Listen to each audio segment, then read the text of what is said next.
Good morning. Welcome to this lecture by Pádraig Ó Tuama.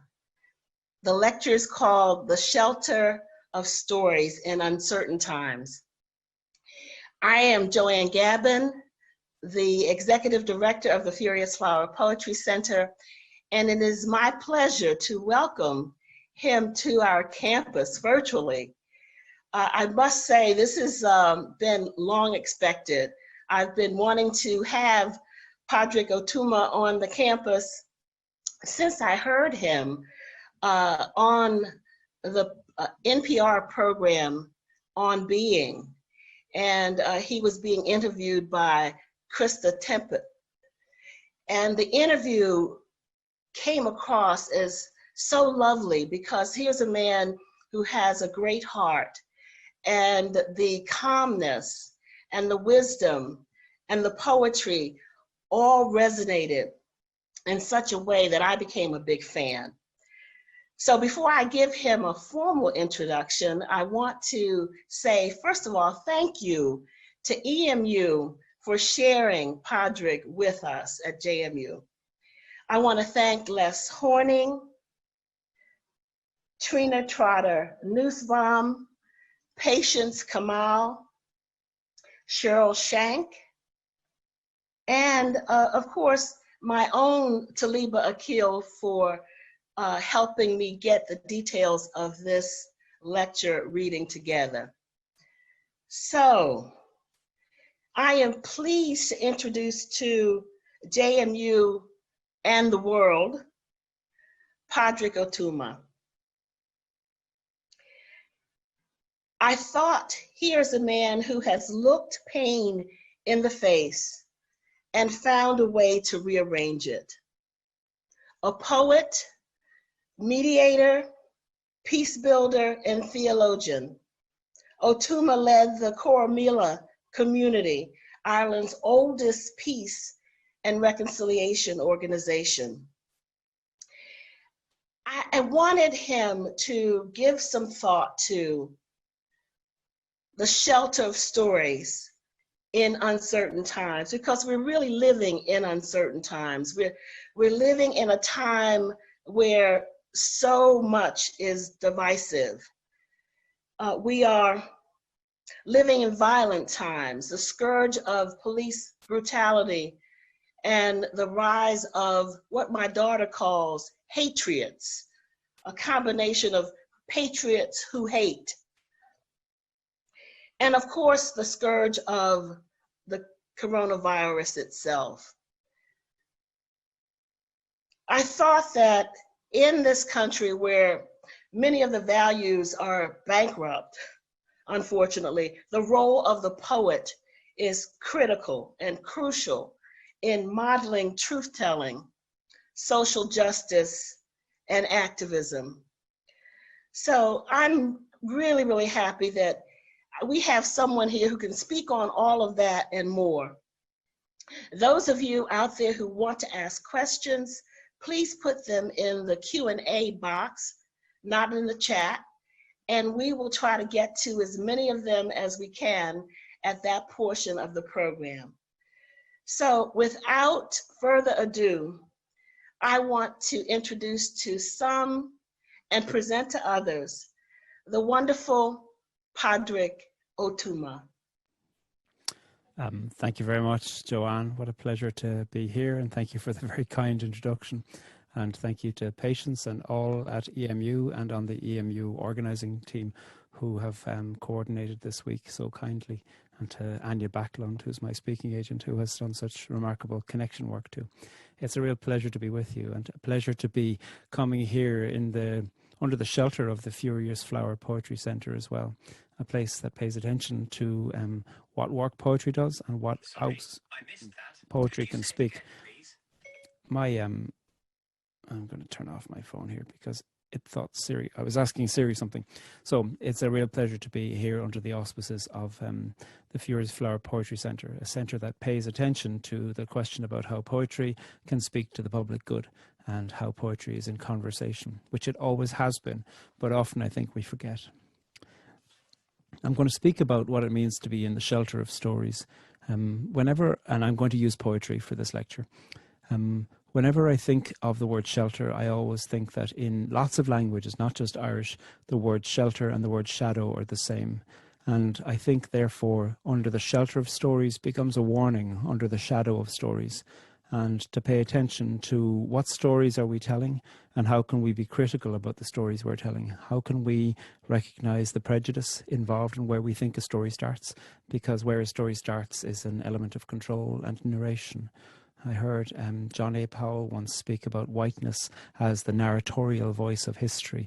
And he said that one of the things that has to happen is that narratorial voice is joined by other voices in terms of beginning narrations and contributing narrations that expand and deepen and broaden the way that we speak about history and the things that we bring into that history.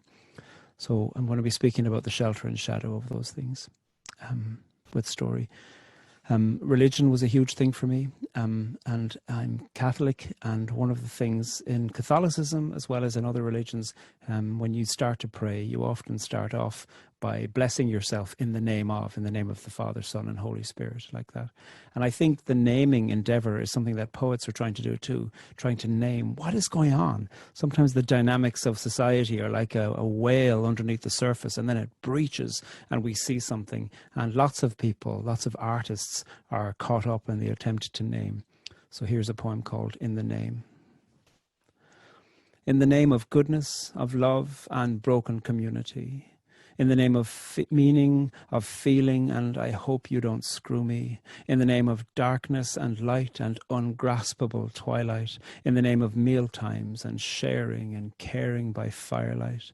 In the name of action and peace and human redemption. In the name of eating and drinking and table confession. In the name of sadness, regret, and holy obsession. The holy name of anger, the spirit of aggression. In the name of forgive and forget, and I hope I get over this, in the name of fathers and mothers and unholy spirits, in the name of beauty and broken and beaten up daily, in the name of seeing our creeds and believing in maybe.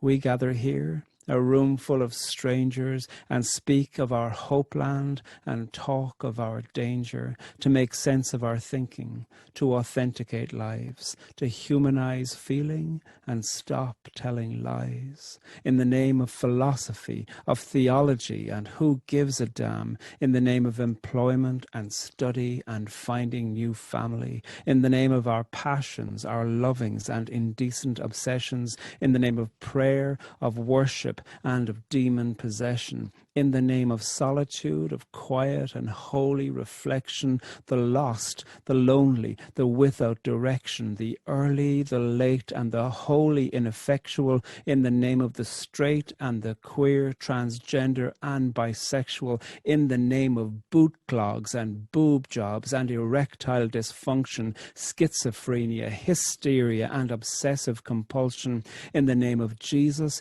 and Mary and the mostly silent Joseph, in the name of speaking to ourselves, saying, this is more than I can cope with, in the name of touch up and break down and weeping, in the name of therapy and Prozac and full-hearted breathing, in the name of sadness and madness and years since I've smiled, in the name of the unknown, the alien, and the holy in exile, in the name of the named and the unnamed, and the names of the nameless, in the names of the prayers that repeat, I wish that I could change this, in the name of goodness and kindness and intentionality, in the name of harbour and shelter and family. Once I was in a room, and somebody in a room was telling a story about how their child had been terribly ill, very seriously ill, close to death. And they were talking about how they'd gotten their faith community to pray, and they were saying, thank God, God listened to our prayers. And their child made a recovery. Thank God, I'm glad to hear it. But they were attributing it particularly to this intervention. And in the corner was somebody else whose child had died, and they were crying quietly. They didn't want to interrupt. They didn't want to say, stop. even though I'm sure they wanted to say stop. And so here we see how a story of great love and great celebration, and somebody is wanting to have something to be grateful for, and you wouldn't ever want to remove that from one person. The possibility of that story being told itself was causing an unintentional shadow on somebody else. And so how do we do this thing? How do we find a way to tell stories? And how do we pay attention to the language we speak and the ways within which we're saying something that has been truly good for us, and pay attention to the impact of that as we might think of for more than us, and to think about how language not can become more sophisticated, but perhaps can become more simple, and how can we expand the imagination into thinking through how to respond to things like that. I'm going to tell lots of little stories in between things here. Here's a poem called Make Believe. I'm very interested in how we can have an understanding about what the world is like as a complicated place. And here's a creation myth of complication. Make believe. And on the first day, God made something up. Then everything came along. Seconds, sex, and beasts, and breaths, and rabies, hunger, healing, lust, and lust's rejections, swarming things that swarm inside the dirt, girth, and grind, and grit, and shit, and all shit's functions, rings inside the tree trunk, and branches broken by the snow, pigs' hearts, and stars, mystery, suspense, and stingrays, insects, blood, and interests, and death.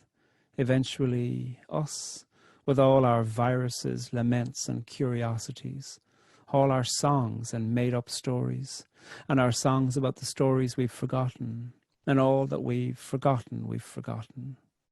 And to hold it all together, God made time and those rhyming seasons that display decay. One of the things that was happening for me in that poem is that I wanted to play around with expected rhyme. So there's a line in that, beasts and breaths and rabies. And partly that line is designed to trick you to maybe say breasts and babies, instead of which we're looking at some of the sonic echoes underneath those words. Breaths and rabies instead of breasts and babies. But I do like children, but I just am not interested in being cute about children. So children do occur later on. Viruses, laments, and curiosities. That's a little reference to children, because I think that's what children are often, a little walking human embodiment of viruses, laments, and curiosities. So there is a little reference to children, because I did feel like by removing reference to children further on up, that they deserve the justice of being included, but being included with words that are curious about them and interesting and powerful about them. In the Irish language, we don't have a formal word for curiosity. Instead, we might say orver la una, which means to watch with wonder. And I think one of the things that can be helpful when it comes to being alive is to develop the skills to watch with wonder what's happening around you. I've found that to be relevant in conflict as well as in poetry. When you're involved in resolving or negotiating within conflict, often you hear something and you want to control it, stop it, move it here, move it there. And I've always found it helpful to think, how can I walk into a conflict situation, whether I'm in the conflict or whether I'm mediating it, and watch with wonder for a while to see what's the life that's happening here. What's the anxiety? What's the lament? What's the protest? What's the power here? What needs to be amplified, not de-escalated? And how can we pay attention to the call of justice and the fact that most things that happen with energy, and to pay attention to that and not be frightened of the energy or be frightened of the fear of the energy. And so watching with wonder has, for me, become a motif to paying attention to how stories change and to how we need to pay attention to powers that are emerging and powers that are calling for attention. Pádraig, I want to stop you a moment, and I want to go back to curiosity, that wonderful creation myth that you created. How do you reconcile the religious story of creation with the understanding that all people have creation myths. Oh. And how do you deal with that intersection of faith and what is mythology? Yeah. I suppose I see that the poems at the beginning of the Genesis narrative are remarkable poems where people were taking Babylonian poetry, really, and modifying it. And in a certain sense, what we see here is a continued literary tradition that isn't making reference to the literary tradition it's taken from. The Epic of Gilgamesh, I'm looking down because it's right here in my shelves. The Epic of Gilgamesh is a Babylonian creation myth where the community of gods fight, kill one of the gods, then they're on the body of that god. Two trees grow, the tree of the knowledge of good and evil and the tree of life. And then the human, the proto-man and the proto-woman, are made from the blood of that god being mixed with the earth. And the question is which tree are they going to eat from? And that's really the literary background to what you find in the early part of the book of Genesis. The two poetries really of the creation myths. And one of the things that I think is so inspired about that is by including two versions of a story that's adjacent but that has real distinctions between the two versions, is that it speaks to us in plural from the word go. And by speaking in plural, I think it's already warning us intuitively to say, don't take this shit literally, take it literary, in a literary way. Understand that this is really important to ask questions about what do you think is the poetry at the heart of the human condition, not to say the specifics. I don't think they're interested in the specifics, but they are interested in the poetry. And one of the things that's present in the poetry of that is a phenomenal agricultural sensitivity, particular attention to land and geography, as well in the first poem of order.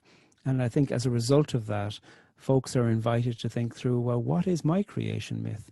Where would I go? Who would I appeal to? What landscape would I turn to? In the Genesis creation myth, one of them locates it in Mesopotamia, the land between two rivers. Beautiful imagination there.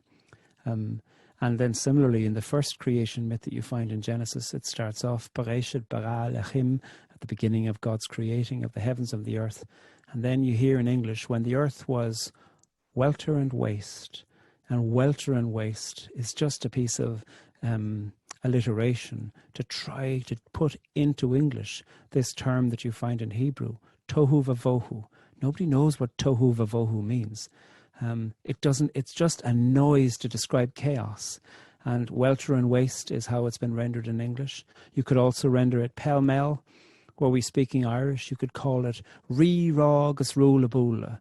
That's a phrase we have in Irish. That's just word music to make us think of something that's chaotic, but that whenever human beings in different languages try to describe chaos, we usually come up with something that has alliteration or assonance or rhyme. Pell-mell, rí rágus rúlabúla. Even when we speak to children, higgledy-piggledy, and we're talking about that. There's some part of us that doesn't know how to speak about chaos without even imposing linguistic order into it.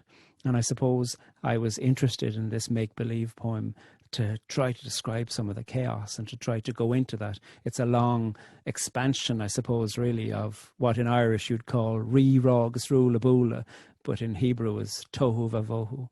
And I think any creation myth invites us not to think, is it true or not, but to think, where is it true and how is it true and how can I make my creation myth true, and what metaphor, what would I turn to speak the creation myth that I'm interested in.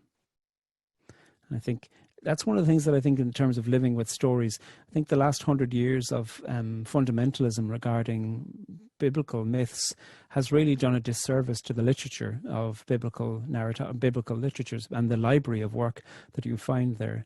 These texts were written to be taken at the level of saying this is the story that needed to be told in order to make sense of the senselessness that happens in genocide, in chaos, in enslavement. These are the stories to buoy the heart up, to make you feel like we are a people and a people on a pilgrimage of journeying and survival, rather than saying, well, let me look at this as a piece of forensic evidence. Those texts were not written as forensic evidence. They were written as people-making, meaning-making endeavors. And that's, I think, what we're all doing. We're looking for stories that are sufficient enough to be people-making, meaning-making endeavors. And I hope as generations go by, we're learning to ask the question about, does my people-making narrative deny somebody else their sense of humanity? And the answer that the centuries shout out to us, not the centuries, the millennia shout out to us, is that yes, the narratives we've been telling have been annihilationist in terms of the imagination they have behind.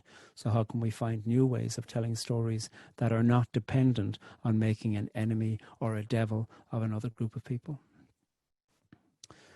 I mentioned a few nights ago that I went through some exorcisms to get rid of the gay devils in me. It's very exciting.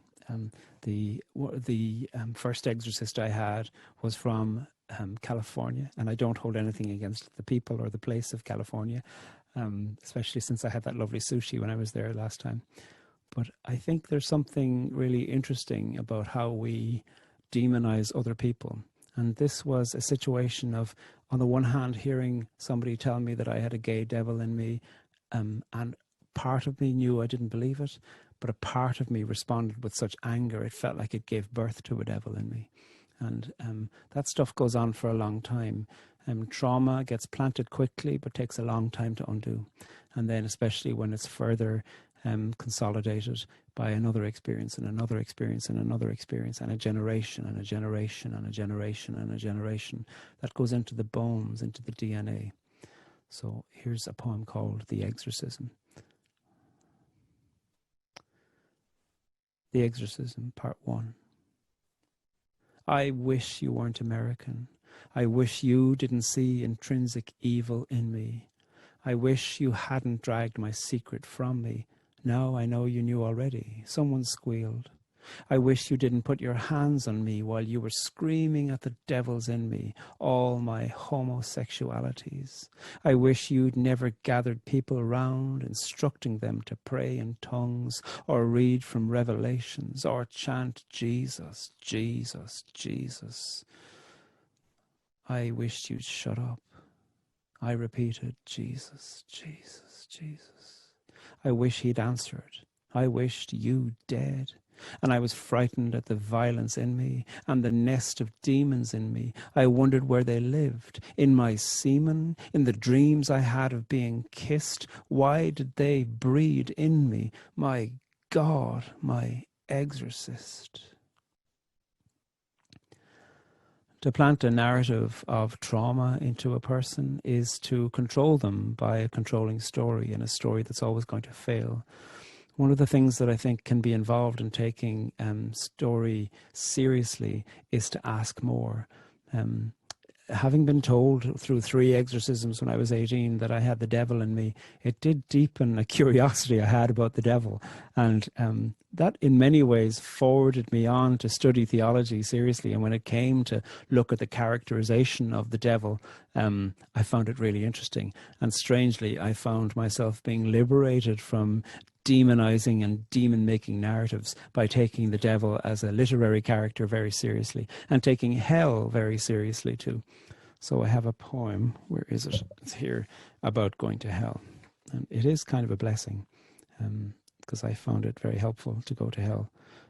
I did a Vatican undergrad in theology, and I loved Dante's Inferno, and the priest who was the supervisor of my course was a little bit concerned because I scored the highest in the Vatican College at that stage on an essay on hell. I was a fairly average student in other levels, but suddenly my grades shot up for this essay on hell, and he called me into his office and he said, "It's concerning that you do so well on this topic." And so I was like, "Oh, I like the Inferno," but that didn't satisfy him. There's a little technique at the end of this poem where I mention 2 things, and I don't say what the 2 things are. I just say that this character is carrying 2 things, and that's a technique I stole from Hebrew language poetry. Hebrew language poetry will sometimes say 2 things I desire, 3 things I ask. And it won't tell you what they are. And I love that. Just a modest amount, a little handful of desire. And so this poem borrows from that technique of naming a couple of things and allowing the blank space of the page really to allow the reader or the listener to think, if I were to only be able to take two things with me to hell, what two things would I take? Go to hell. He is called to hell, this man. He is called to glory. He knows well those twisted ways and those who've lost their story. He is called to clay, this man. He is called to yearning. He has heard of hidden streams that heal those tired of burning. He's searching out those raised in hell. He wants to know the things they know. He believes in dreamland where the ragged people go.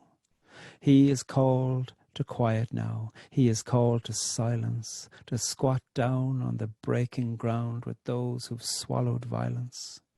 He is called to anguished thoughts. He is called to flowers, to find in hell's own lonely fury that which no flame devours. I saw him on the midway path. I saw he carried two things only. On his trip to hell, this man, he is carrying story.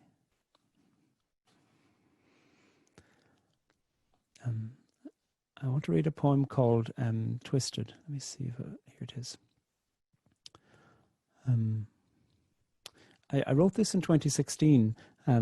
I had been thinking about a variety of things, one of which was the Herod dynasty. I had to write an essay on the Herod dynasty in the 1st century of the Common Era. And you found out that this Herod dynasty was addicted to a certain pomposity of performance, and that there were ways within which nepotism was happening to keep various people in power. And the corruption upon corruption upon corruption of the Herod dynasty was atrocious. A self-appointed, unelected group of people who had this fantastical imagination as to who they were and located themselves powerfully for about half a century.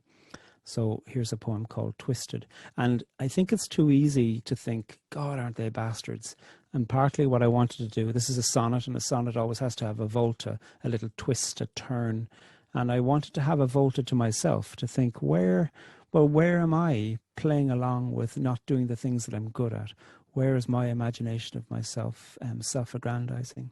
And so this poem really tries to do a volta in most lines by looking at the pomposity of the Herod dynasty and thinking about all the ways within which, through the Brexit project, through the 2016 election, such pomposity was being given place in contemporary times. Such dynamics of Herodism isn't just 2,000 years old, it's contemporary.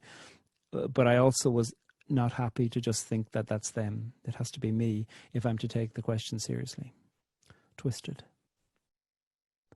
It's everywhere you turn these days, it seems. The idiot on the hillside, the lazy stealing language and calling it inspired, the prophet screaming at his screen, the poet writing policy and pretending it has meaning, the landlord counting pebbles, the loaded drawing borders and separating peoples, the empire claiming histories they've stolen, the holy hiding in cathedrals, the rigid tightening their backs. We see the spark and believe it's some new fire. Nothing's new, and nothing changes till we twist our spines to truth and see behind us. Revolutions are useless without a little volta. Behold the lowly fallen far behind us. Behold their buried stories. Behold the Sodom city and the angels on their heels. Behold the fire burning and the shaping of us all. The invitation of this poem, I think, is to recognize the truth that you see in so many great literary traditions of the world, to say, to look to the past, to look to the present requires us to look to the past, because we are likely to be repeating old mistakes, especially if we think that we're new. It just shows you that a really good poetry is evergreen. This poem initially understanding and trying to talk about Herod talks really well about our present situation and our present administration. it almost could be word for word to talk about what we have now in this country. And it's really unfortunate to think about the current leadership as a Herod, but it fits. It's a useful study, yeah. And this is one of the things that I think, whatever we think about the question of God, the religious literatures, the Quran, the Bhagavad Gita, the Hebrew Bible, the Christian Testaments, they are witnesses to people who are trying to ask questions about the good during history, and asking that through poetry and narration and prophecy and apocalyptic literature. And that is a testament to human survival. Whether you believe or want to believe in a God or a heaven, who cares?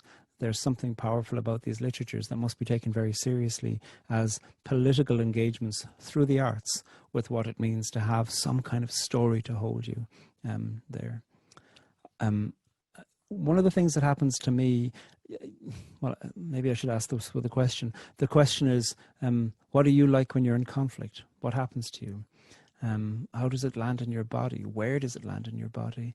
Does it hurt? Do you find yourself being controlled when you're in conflict? Are you able to step back? I had a situation a few years ago where there was somebody who was stealing a lot of my work. And it was really getting under my skin. I'd say something and then I'd hear somebody was like, oh, I'm doing this new project. And it would have been completely taken from what I'd said. And I found myself really angry. So I realized I needed to turn it into a little sonnet. It's called Magpie, the sonnet is. And partly what this was doing, I was realizing that I was coming to the end of a career in conflict resolution where I was being particularly involved in conflict resolution. I had come to the conclusion that for me, the other side of conflict resolution was poetry, and professionally spending much more time in broadcasting of poetry and time reflecting on the creative, that conflict resolution is saying there's something better we can do. And I wanted to be involved in the something better beyond conflict, which was creativity. And this poem turns itself around to a nipple and imagines that the nipple is the thing of creating nurture, and that on the other side of conflict is a nipple that can be shared generously, but that isn't about stealing. Magpie. You steal breath from friends. Once I heard you gasp my gasp of coming. Once I heard you whisper to my son that you're his father. Once I heard my weeping in your throat. Then you sang my song back to me, lulling me into your sleep, the one that you took from me. I won't forgive your trespass. I won't forget. I remember every time I let you make me shake. And the fear in me makes the fear in me seem bigger, makes the cupboards bare, makes mistakes, takes and makes and shakes and breaks. You can be your judge and thief and jury. I will nurse my sorrow to a nipple. I'll make plenty more. The fear in me was beginning to think, I've got a limited amount of creativity and you're taking all of it. And I realized that imagination was a really poor imagination of the creativity of the human endeavor, both for me and for this person too. I wanted to have an imagination of them where I wasn't seeing them as this magpie. And ultimately the aim of this poem is to move beyond the accusation, to move beyond those awful words. I cringe every time I read them. I won't forgive your trespass. I won't forget. I remember every time I let you make me shake. That's a terrible truth to tell, and I felt the need to leave it in because that's where the fear in me brought me to. And the fear in me, in the place of conflict, reduced me to simply being a respondent to somebody else's small abuses of creative energy. I have a whole series of poems that are reflecting on masculinities, because I think it's an interesting thing. There was an article, let me read you the quote from the article. Ricardo Jaramillo in the New York Times in May last year, 2019, wrote, "Somewhere inside each man is a list of all the other men he's loved without ever finding the words to tell them so." And as we look at the narratives of masculinity and the performances of masculinity in the world and the imagination of power that comes with that and what the shaping of that should look like, I think Ricardo Jaramillo's line is so important. What would it be like if we understood masculinity as being on an endeavour to tell the people we've loved that we love them, and to do that in vulnerability?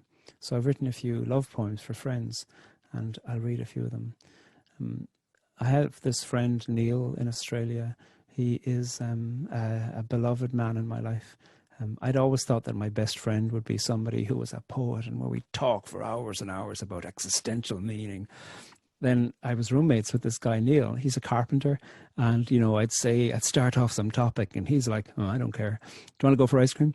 And we became these friends that I was like, why are we friends? Like, I don't understand how we're friends, because on the face of it, there wasn't a lot we had in common except this love. And so here's a poem for Neil. He is number 4 of 5 children, and there was a lot of foster children in the family too. And with great humor, he says that they had one video in the house, Bambi, and he says he learned to speak by watching Bambi. And so Bambi can't say the word flowers very well in that film. I haven't actually seen the film Bambi, so I don't know. Apparently when Bambi tries to say flowers, he elongates it a little bit. And my friend Neil can't say the word flowers very well. It's very funny. And he also can't say the word specific. He always mispronounces it as Pacific. That's an easy thing, but, you know, we're the same age and he continues to do it. And so here is a very loving poem called Specific. Specific. This is the way I remember the shapes that your mouth makes when you try to say words you can't say. This is the way your tongue and lips move, and the way this imperfect language is perfectly you. This is the way you've never been able to say specific. You make it wide, like the ocean, past the fence, past the flower-surrounded house that you built. This is the way you can't say flowers, but love flowers. This is the way I couldn't cope when I realized I was broken. And this is the way I moved away. And this is the way you said you weren't crying, you just had water in your eyes. And this is the way you didn't even try to dry those eyes, and how I cried at last, and how I didn't even laugh when you tried to say specific. This is the way you say you don't speak good England, because England, like me, is half a world away, past the house and the flowers and the fence and the ocean, that, like you, yes, fluent you, is Pacific. Pádraig, that poem takes me back to the poetry of Jericho Brown. He just won the Pulitzer. You know this I poet, know. don't you? Of course I do. I wrote a duplex the other night. Did for you? the first time Oh ever. my. Yeah. Oh He's my amazing. goodness. He's amazing. Yeah. But you know, you share qualities with him, this understanding of what it means to be vulnerable, of what it means to put your heart out there, and what it means to love the body that you're in, you know. Thank you, Joanne. It was just a joy. In fact, last night, interviewing him, I got so into the interview that I lost track of time. That's a good interview. Yeah. Yes. I met Jericho last year. We were both reading at a festival in Madrid that Spencer Rees had coordinated. And we were in this tiny bookshop. There was about 60 people in a bookshop that really should have only held 5 or 6 people. It was tiny. And there was somebody reading, and then there was, you know, people milling around in between. And we were all kind of crushed up against each other while we were talking. And somebody came over to me and had seen my name on the list of poets who was going to read, and said very loudly in an English accent, "I've seen your name on the list, but I'm not even going to try to bother trying to pronounce your unpronounceable name. I'm just going to call you Patrick. Is that okay?" And for Irish people to have our name anglicised, especially anglicised by somebody from England, is an old colonial legacy. And so I'd had a glass of wine, and so I told the truth in vino veritas. So when the guy said, "Is that okay?" I said, "Only if you're into linguistic colonisation." And suddenly I felt two arms wrap around me, this hug, and it was Jericho, because he was right behind me and he'd heard it. And Jericho said, "Oh, baby." And that's really the conversation that Jericho and I have had. I admire his work so much, but every time I read his work, and that's often because I think he's extraordinary, and I reread the tradition after he won the Pulitzer. I'd read it once before, and the New Testament before that also.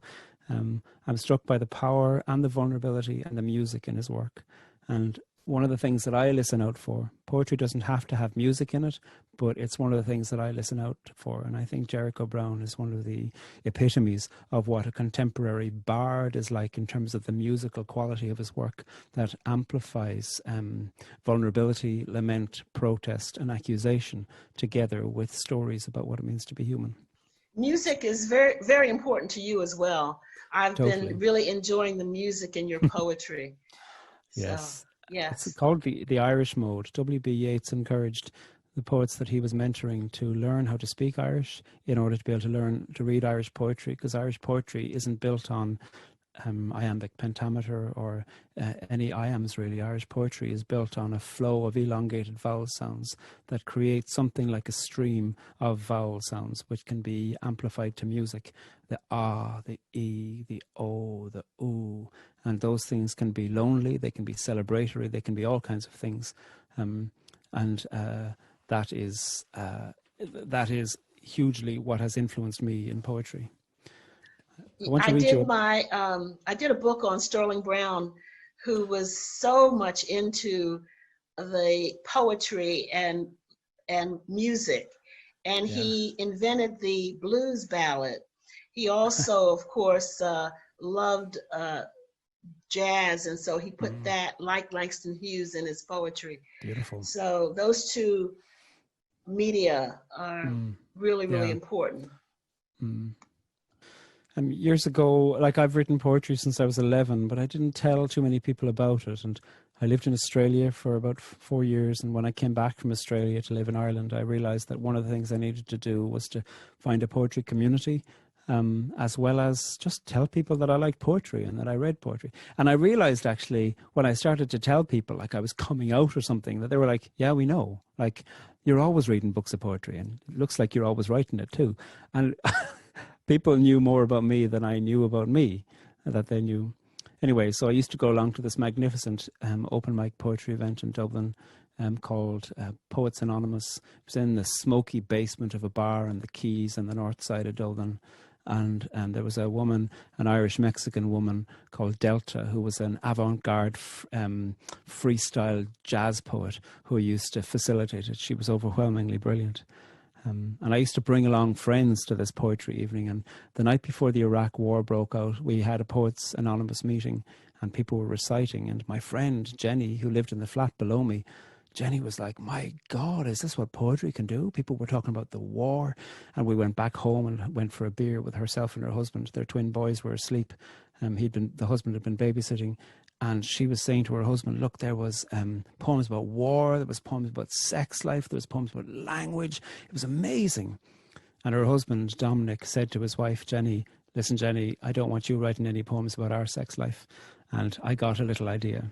So this is a poem that builds on music and percussion, and it's called Dominic and Jenny's Sex Life. They met when they were both acrobats. That's not a joke, nor a euphemism. It's just the truth. And they are the most magnificently physical people. And a few times I was at parties when there was a bit of a dance floor, and I could not stop watching them dance. They were the best advertisement for heterosexuality I have ever seen in my life. Over and over, people were trying to cure me into a heterosexuality I didn't want to be cured into. But I saw them and I thought, my God, if I could have a bit of that, I would. So here it is, Dominic and Jenny's Sex Life.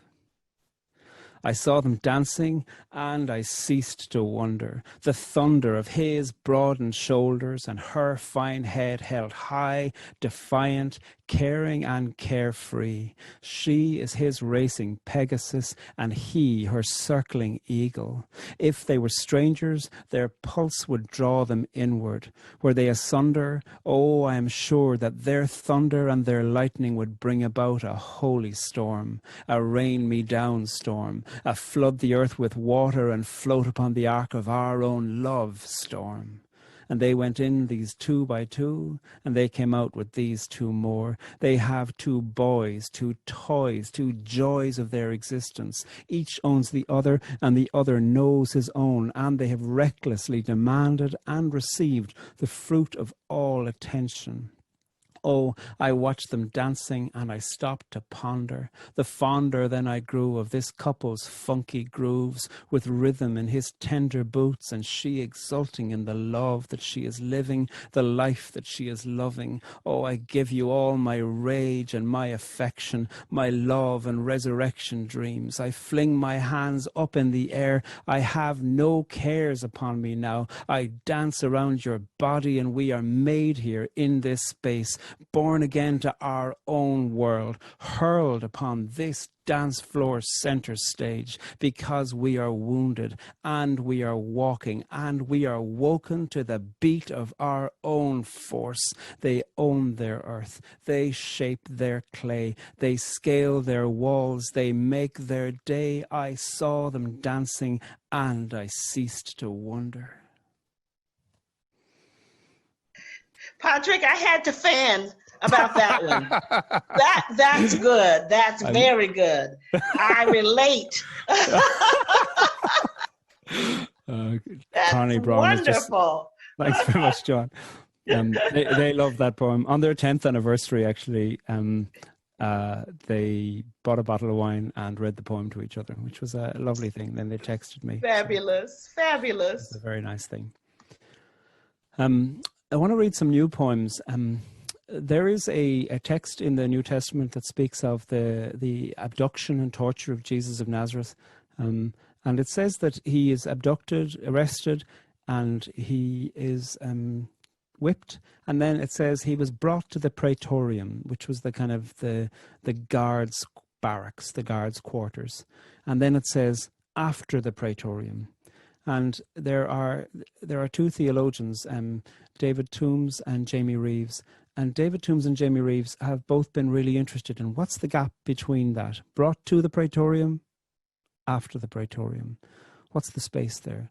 And they have gone into that space and asked serious questions about assault on the body by people who are guards. And considered sexual violence as a device of torture and a device of arrest for millennia, and explored that. And so there's a book coming out in 2021 called When Did We See You Naked? With SCM Press. And there's a whole variety of contributors to it globally. Jamie Reeves is originally American and she lives in Britain. And David Toombs is British and he lives in New Zealand. So they have compiled kind of a worldwide gathering of theologians and artists who each have contributed something. So I wanted to write a new section of, a new version of the Stations of the Cross. So I wrote a crown of sonnets, 15, 14-line poems. And I'm going to read a few of them for you here. Some of these are deliberately very suggestive. This idea of Jesus hanging on the cross, and then if you're ever on dating sites or descriptions that are being very lascivious, they'll talk about, if a man is hung or not. And I wanted to take the crudity of physicality of torture and to expose that. So I'll read you a few of these. Jesus is hung. Edging empires, a man's laid bare for everyone to see. Don't cross me, he said, but nobody believed him capable of such blasphemy. They'd rather see him as a pleasing offering to some god than a harrower of hellish stories they had authored. And anyway, Rome knew how to treat a man, provided he was adequately hung. Some cop was watching, waiting for the climax as blood barbed up hard places. And anyway, asphyxiation's excruciating, depending on your tastes. One of the things that happens in assault is the question of belief. People believing you and you believing you. There can be a trauma. I suppose previous to that, there can be an illusory comfort in thinking, no, it didn't happen, or in denial, because it can be terrible to face up to the truth. So here's a sonnet called Jesus Can't Believe Himself. In the beginning, you didn't believe it could happen. Then it happened, and you began believing. Somebody said, stand up, and you stood up. They demanded you raise your hands, and you did. You worried about small things, how to get the dirt out from your clothes, if that tear could be mended, how you'd be late, and you hated being late. You held your breath until the end, barely noticing when it was finished.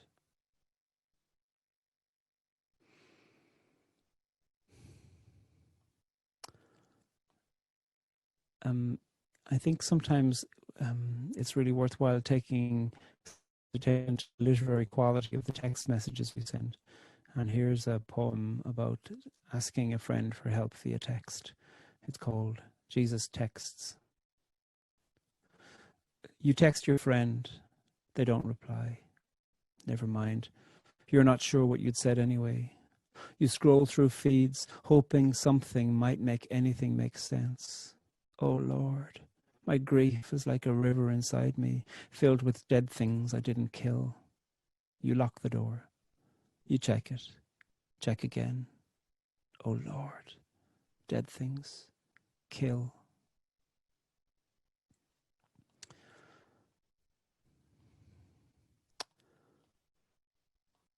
A few years ago, a friend of mine was working for a church, and he had been exposed as being gay to the church, and the church were not responding well.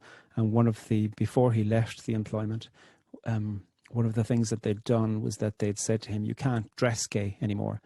And he used to, every morning, lay out an outfit on his bed and text me a photo and say, is this gay? And I used to say, texting me your outfit is gay. Like, for God's sake, you're never going to not be this. Like, you're working for people who hate you. So, like, anyway, it was funny and it was torture all at the same time.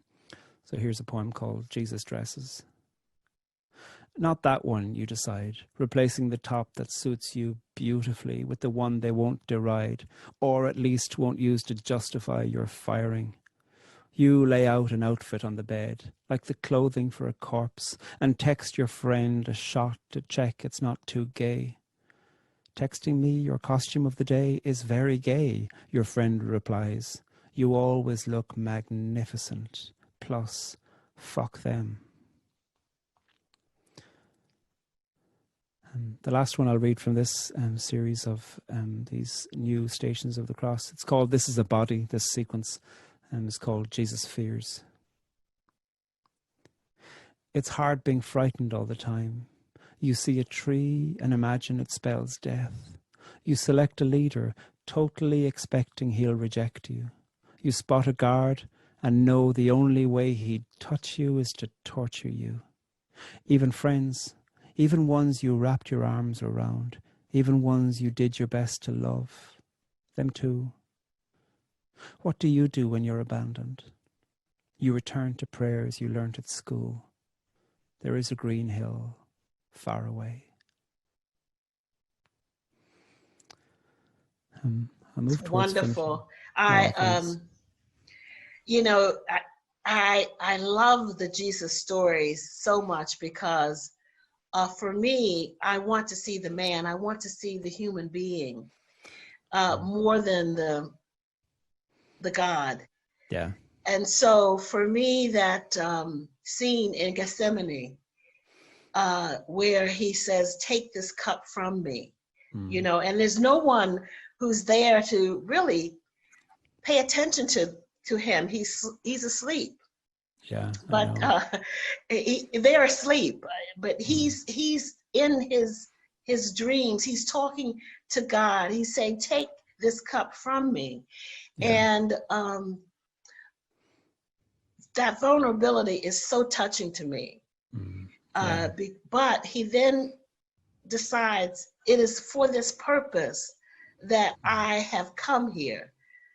So God, Father, glorify your name. Amazing. And that's what you do in that piece. You really, really humanize Jesus in such a way where, for me, his spirituality comes through even more. Thank you. That's really, I'd like to hear maybe one or two more of those. Okay.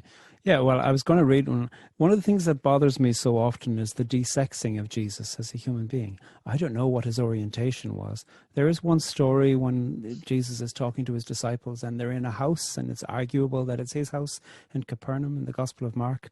And they're arguing about who's the greatest. And it says Jesus takes a child and puts it among them.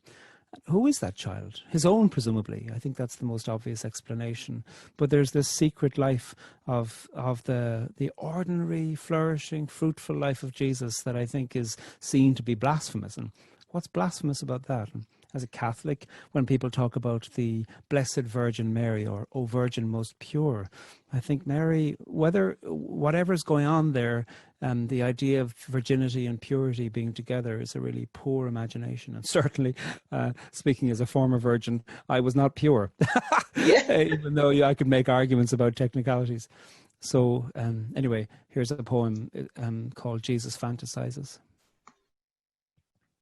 And I suppose partly for me why this is important is because initially when I was pleading for acceptance in places of faith, but not only places of faith, a wider, fairly homophobic society as well.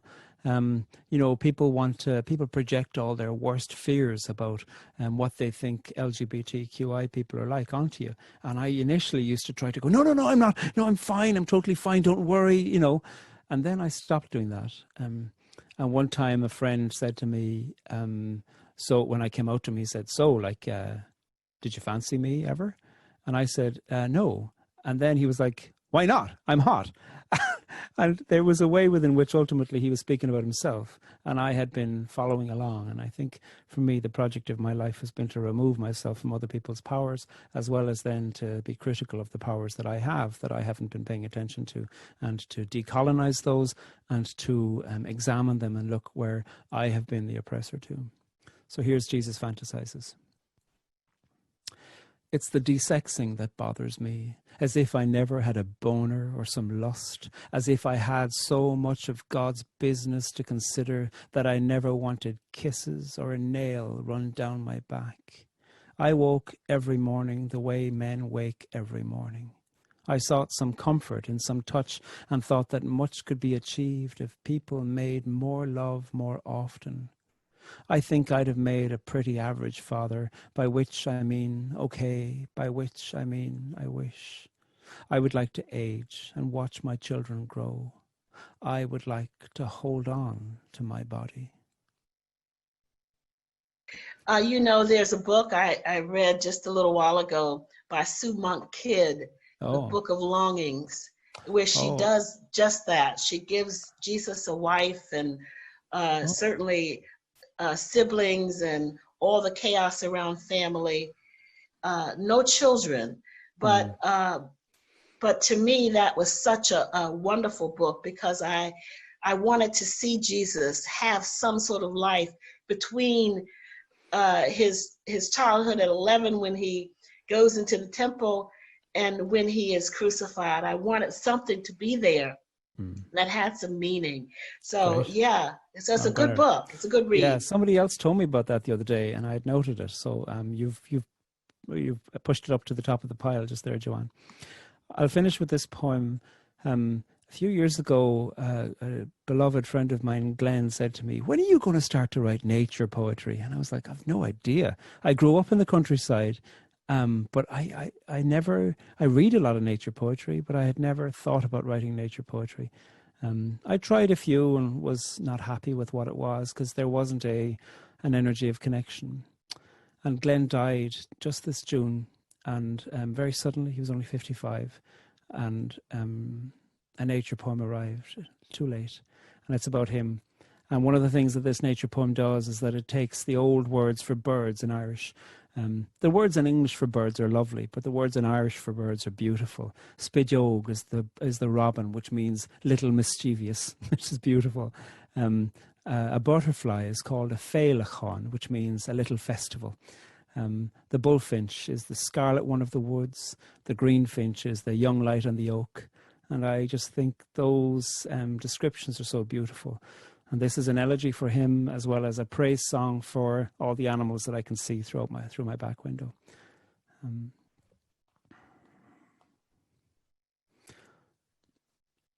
It's called Now I Watch Through an Open Door. Now I watch through an open door, and there is a chaffinch fighting with another chaffinch. He's punked up the feathers on his head so as to appear a little less tiny. And there is that blackbird hopping, and a song thrush singing at the open gate. And here the hare, and the hare's 3 babies. I saw them playing the other day, chasing each other like puppies. And the lambs, less manic now that a few months have passed. And their mothers, steady in the rain. This morning I saw some Canada geese land in the field, like 4 sophisticated aliens among the ordinary sheep, and I raised my hands in thanksgiving at the sight. And I saw a robin standing on the fence post, and the bullfinch's song was a scarlet sound from the long, narrow wood, and you're gone. No more stories about the soft smell of gorse in the morning air along your lovely crooked shore. No more the furious heather, purple and pink in the summer. No more long letters. No more that chest of yours, puffed out with laughter or love or a story told again, all filled with air, a bird swollen with song. Oh, forest flame.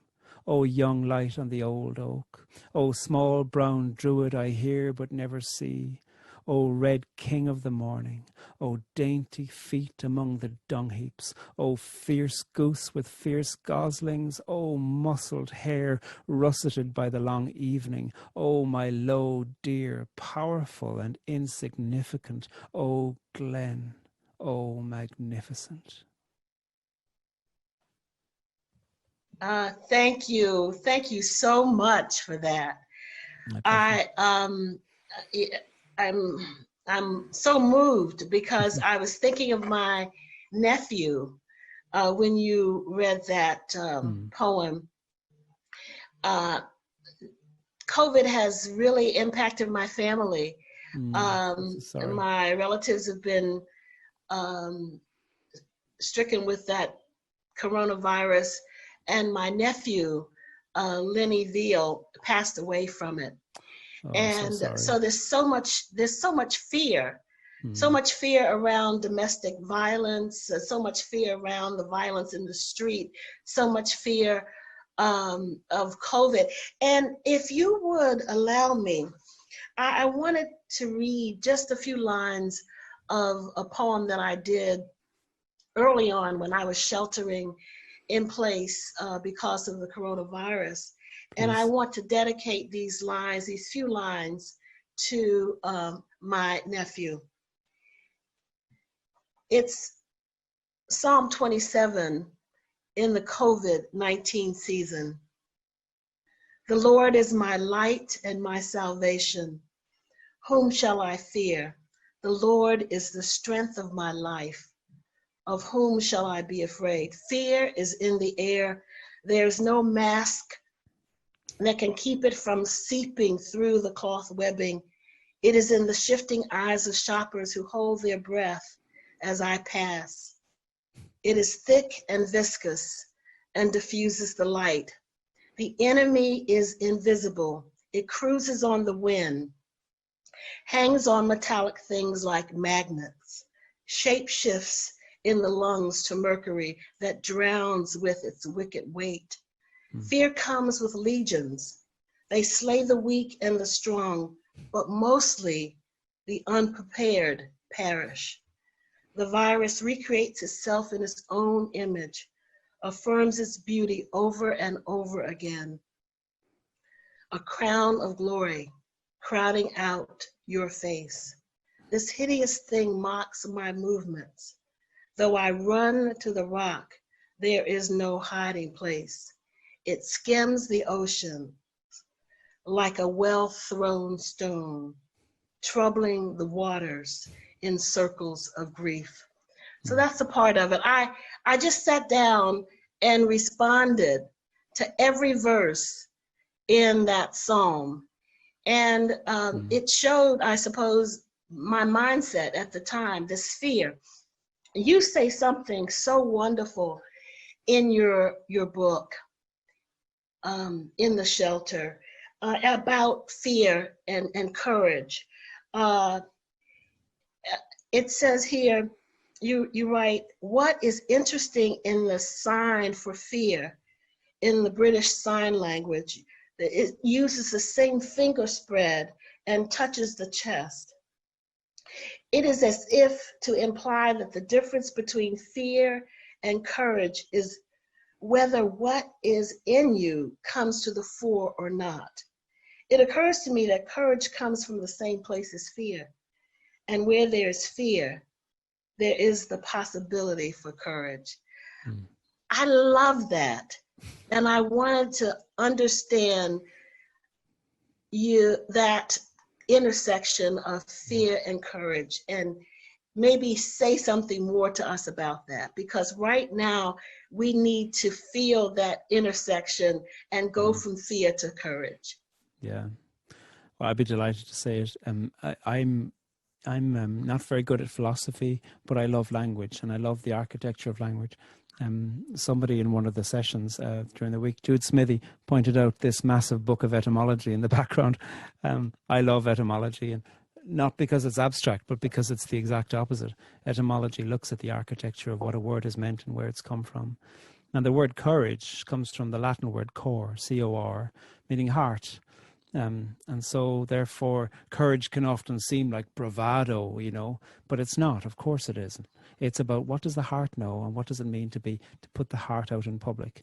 And that is strength and vulnerability and invitation altogether. That courage is inviting the people who are denying courage to live too from the heart. And that is its audacity. And that's why courage is so often clamped down on, because it has the audacity to imagine that your oppressor too needs to pay attention to the heart. I think Tracy K. Smith's poem Unrest in Baton Rouge is doing the same thing, speaks about the heart's familiar meat, the way that she speaks and brings the butchery of the heart to the forefront in that poem. Mm-hmm. Wonderful. I have an aunt who's deaf, and so I've been around sign language all my life and have been fascinated by it as another language in Ireland, English, Irish, and sign. And so I learned how to fingerspell. I don't speak any sign properly, but I can make big mistakes in it. In Irish Sign Language, British Sign Language, French, and American, which are the four that I've asked people about, deaf friends, they say that fear is usually this, one hand or two hands, kind of speaking about palpitations in the chest and the anxiety, but that courage comes from that, starts with that, and then moves into, and in American Sign Language, it isn't a fist, it's the letter S for strength. And so courage in American Sign Language is fear and the strength from the fear. And I think that is such an interesting etymology of the body to speak from. And one of the reasons I think sign language is extraordinary is because it's like physical etymology. It invites us to pay attention to the body and to listen to the wisdom and the knowledge of the body in terms of manifesting the body as language, because language isn't just what we speak. Language, as we know, is the body. Wonderful.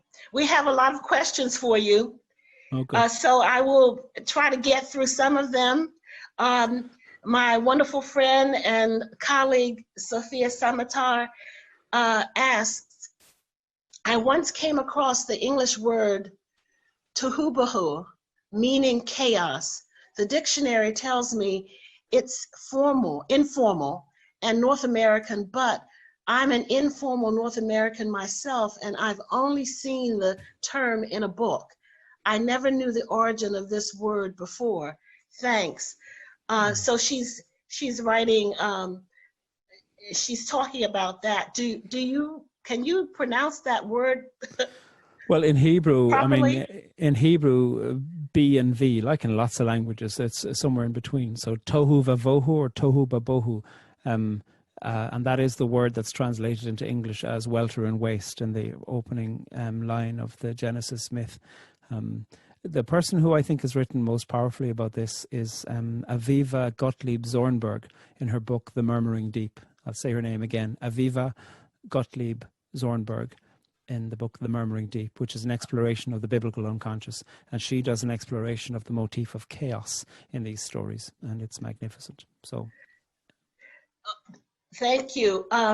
My student, Spencer Long, He writes a very long comment here, and I will read it because I love him.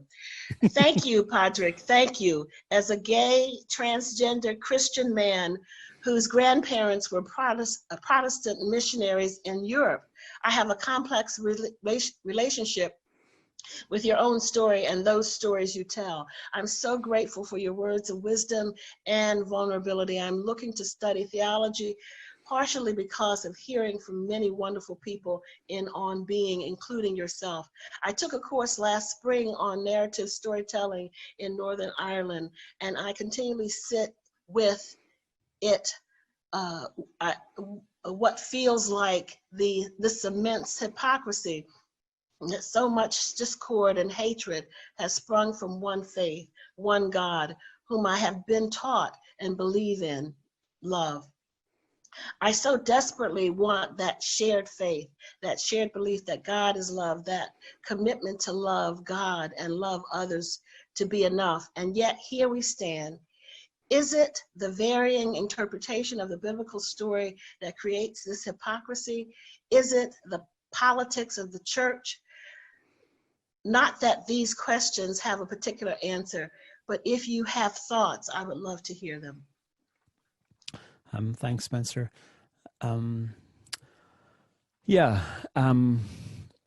Part of the complexity of the north of Ireland is when you speak about Catholic and Protestant, really what we're speaking about is people who have an affiliation to thinking that the jurisdiction of Northern Ireland should remain British.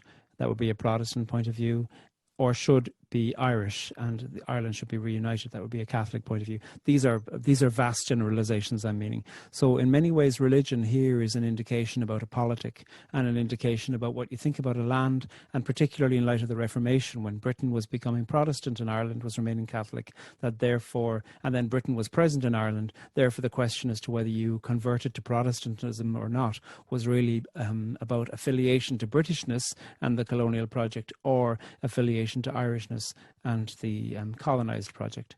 And so those words really are footnotes into identity questions, political questions, land questions, economic questions, and ultimately power questions, and blame questions as well, of course, who we think is to blame for everything that's been happening in Ireland for the last few hundred years. And so religion in many ways has been appropriated into that. But it's not as straightforward as saying that religion has only been appropriated. Religion has also been complicit. People have used religious point of view to stoke people into murdering other people. And so while religion isn't primarily to blame, land grabbing and power is, religion has contributed at times great goodness and at times great terror to that. And I think one of the things that's so important is to recognize in Hebrew Bible particularly, there is always the foil to the story of togetherness. The story of togetherness in Hebrew Bible is often cast as a community of people where we know who we are. And what's amazing about the Hebrew Bible is that into that story will always come somebody who will disrupt belonging and say, your borders need to be bigger and bigger and bigger. So we think of characters like Ruth. We think of characters like Esther. We think of all these magnificent characters who on a narrative level in Hebrew Bible are saying, your belonging needs to be bigger and your borders need to be taken down. And that, I think, is one of the ways within which religion in the north of Ireland has failed itself. I don't think we needed less religion in Northern Ireland. We needed more, and a religion that was audacious and daring to speak out in public against the commodification of it into a violent kind of belonging. Thank you. Christopher Wiling asked this question. As we seek to escape the absolutism behind the narrative provided us and seek to co-create more inclusive, let's see if I can see it here. I'm sorry, there's a comment that came right in front of it. So let me move it up a little bit. Okay. To create a more inclusive, productive narrative, what is the continuing role of the previously provided dominant narrative? That's such an interesting question, Christopher. And I haven't heard it asked like that before, so I'm not sure I'll say anything intelligent. Some people have found a shelter in the previously provided dominant narrative, but that shelter hasn't always been good. As I look at the Brexit project, for instance, there's this glory of the past of British history that's being spoken of. And lots of the people that I see speaking about the glory of the past of British history were persecuted and kept poor in the glory of the past. They're being sold something to vote for a particular party now, even though in the past that they're honouring, they would have been subjugated and oppressed themselves.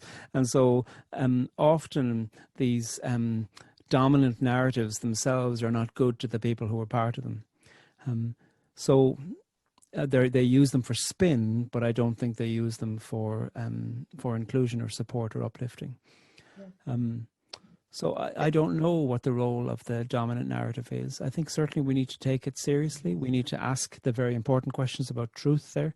And it's not that just because something is dominant, that therefore it's 100% false.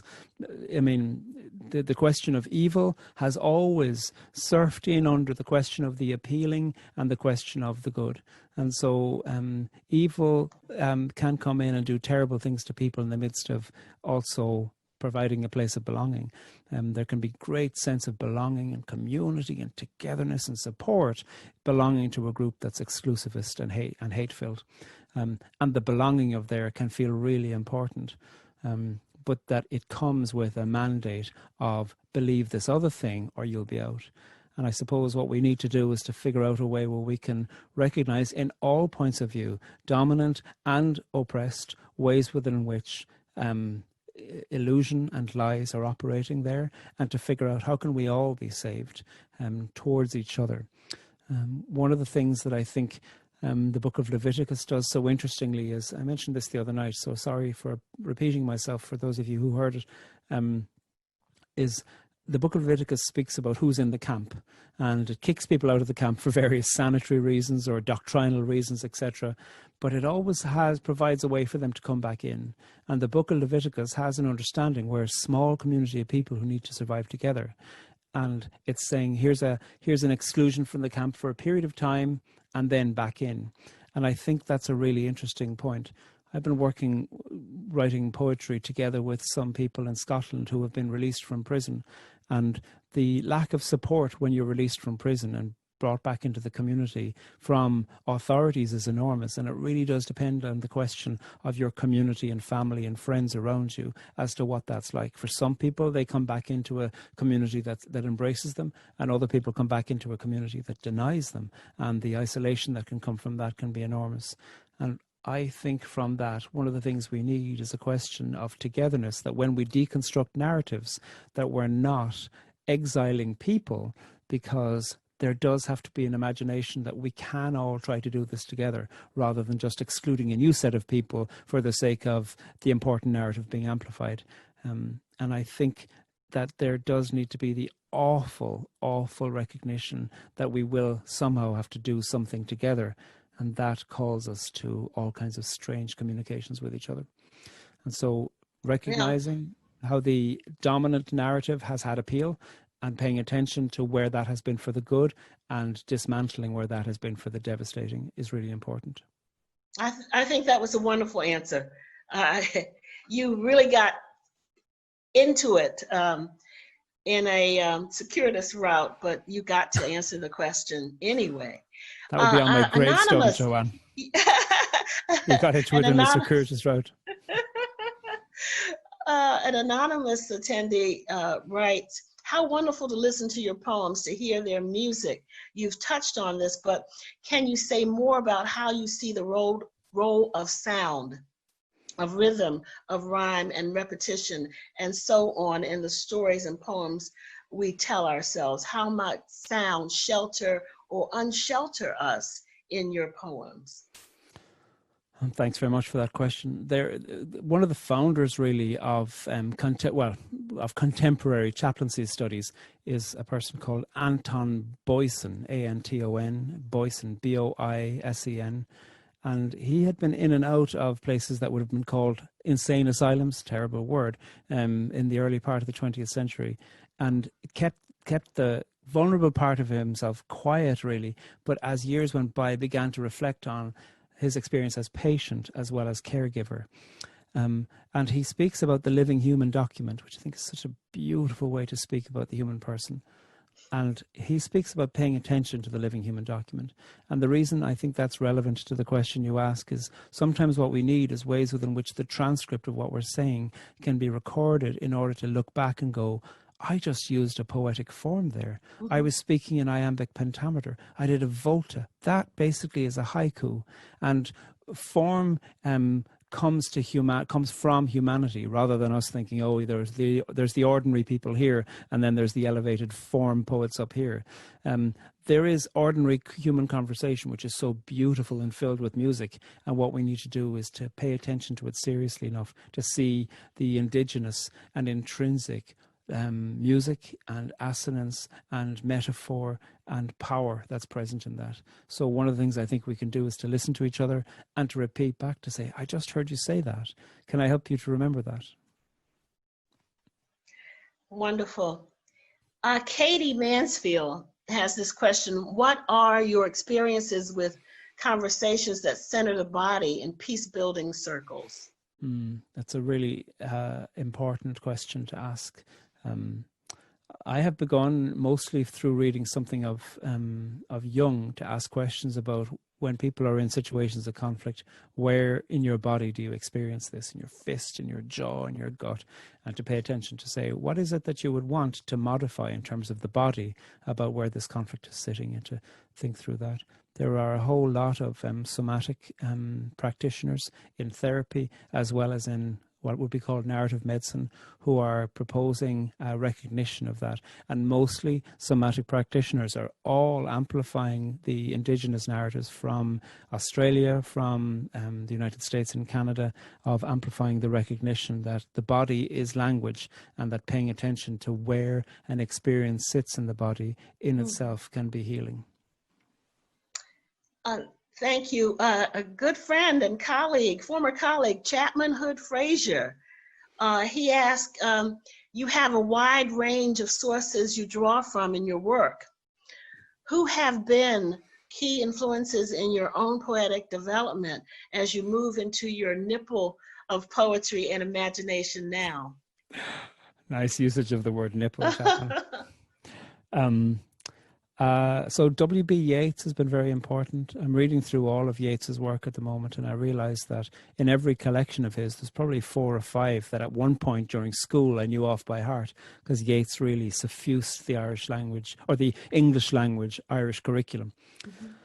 So the music of Yeats, and Yeats really did pay attention to this Irish form, this flowing, elongated vowel sounds of assonance, and creating terminal median rhyme, so rhyme that is slant, etc. Speaking of slant, Emily Dickinson has been an enormous influence on me, not because I write in any way like her. I don't really understand her, but I adore what she does, and I admire so much the brilliance of her work and the way within which she made word follow word quite fascinatingly. Moira Vakasli is an Irish language poet who we studied in school, and I really loved her attention to sound.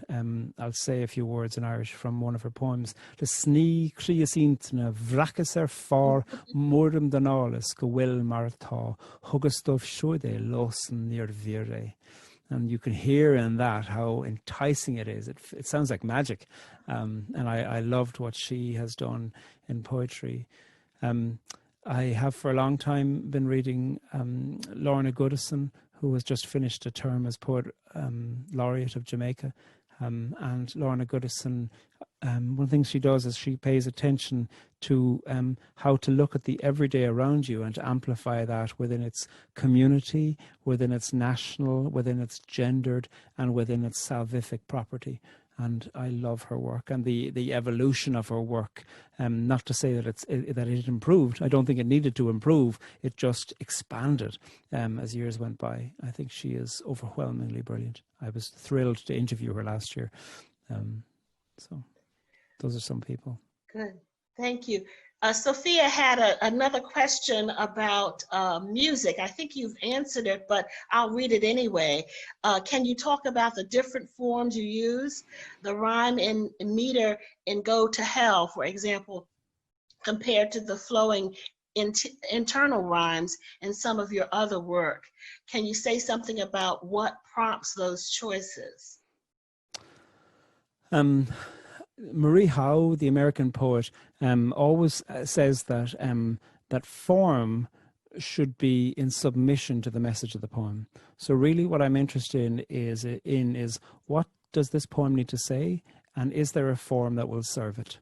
Rather than thinking, oh, I'm going to write this complicated form and how can I force language into it?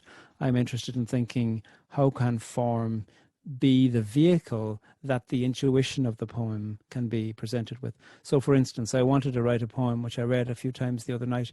I read the other night about the famine in Ireland, and partly I wanted to reflect on my granddad's granddad who lost all of his family, and I wanted to reflect on the fact that every single night my father has a huge, enormous plate of spuds potatoes. And those two images were on my mind, and therefore I thought, well, the villanelle is a perfect form for that, because the villanelle takes two lines and tumbles them over each other the whole way down throughout a poem. And really what you're doing is like you're looking at a diamond through different sides by looking at these two words. So I suppose for me, form is only ever there to be part of the language of the intuition of the poem. Otherwise, it just feels like an exercise. I loved your reading of that poem the other night. We have time for two more questions. One from my dear friend, Shirley Showalter.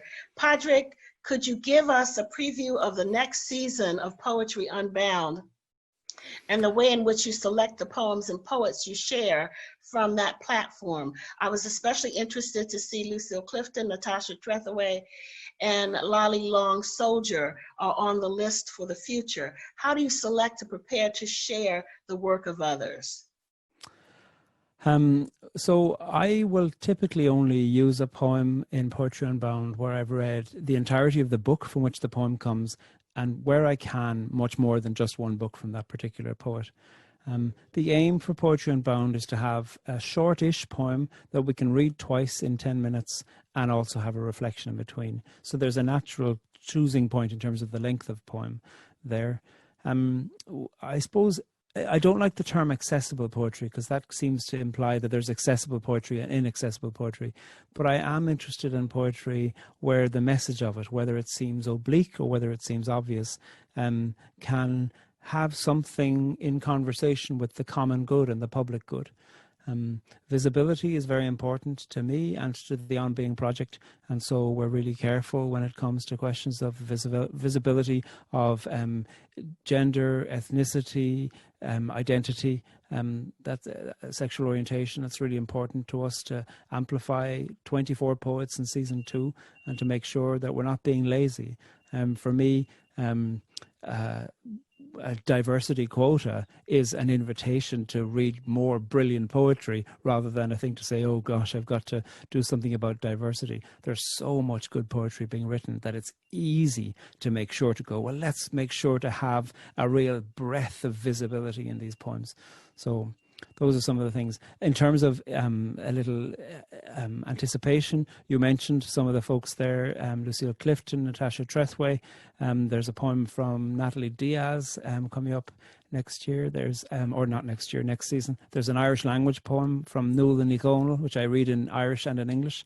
It's a great poem from Chen Chan, Ada Limon, Carlos Andres Gomez. We have a magnificent poem from him, Gregory Pardlow, Molly McCulley Brown. It's all wonderful. Those are wonderful poets. We will end with your answer to this question.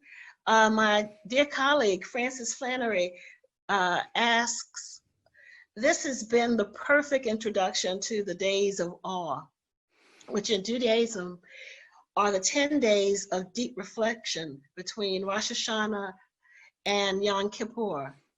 Thank you so much. If you are willing to share, what are some of your deepest hopes for the new year?